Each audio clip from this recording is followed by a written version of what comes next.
Hey, I'm Jonathan Simpson, and this is my presentation, Democracy of the Roman Empire. When I came to my conclusion, I would say that the Roman Empire was somewhat in between from being democratic or non-democratic.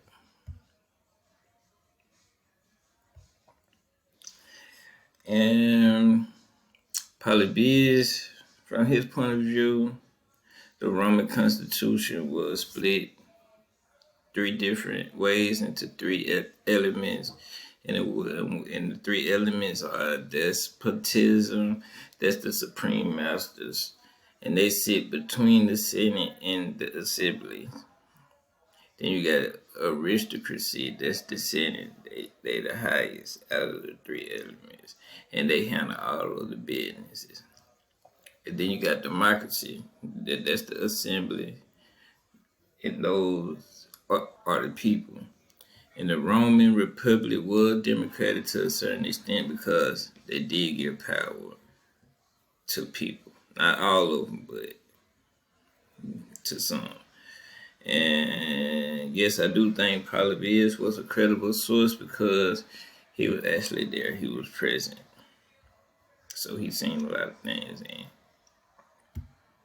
and good witness. Miller's argument.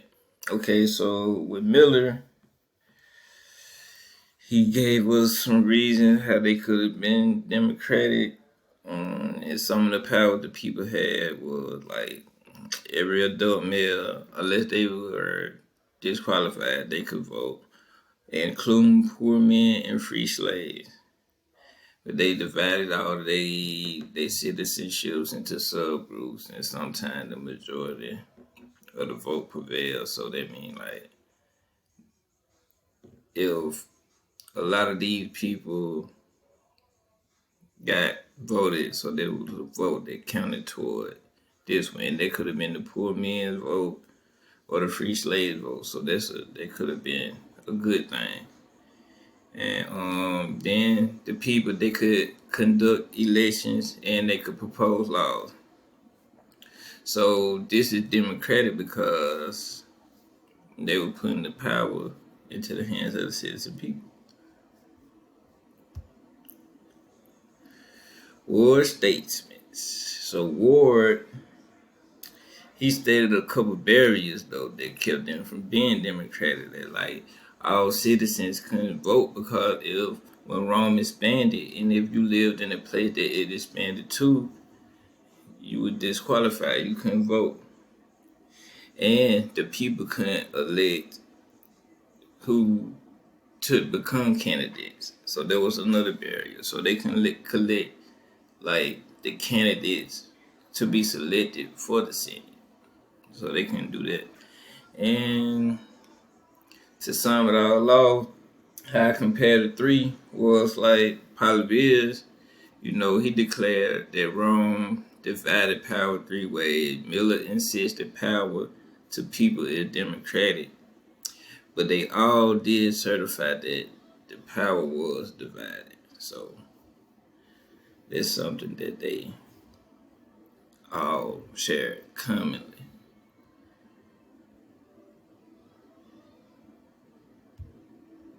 And to conclude, my conclusion is, so was the Roman Empire really democratic?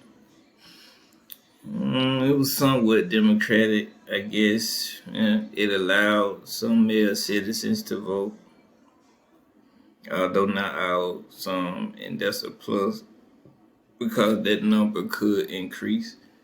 And in 287 BCE, before Christ, the tribal assembly had passed a law. So, that's a plus. Now, they could pass more laws. They could have passed more laws, given the right circumstances. And to what extent I think the Roman Empire was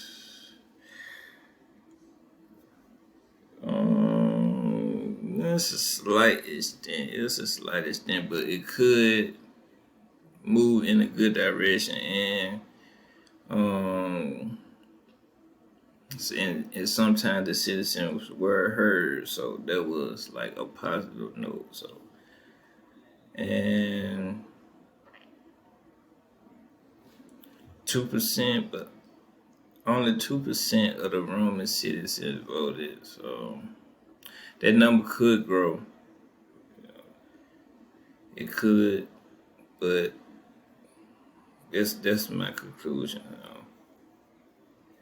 Not all bad, but not all good. So it's just somewhat to me because they gave some power to the people, but not all power. So, but being that they gave some power to the people, that power could have grew depending on certain circumstances. That's what I conclude. That's my presentation. Thanks.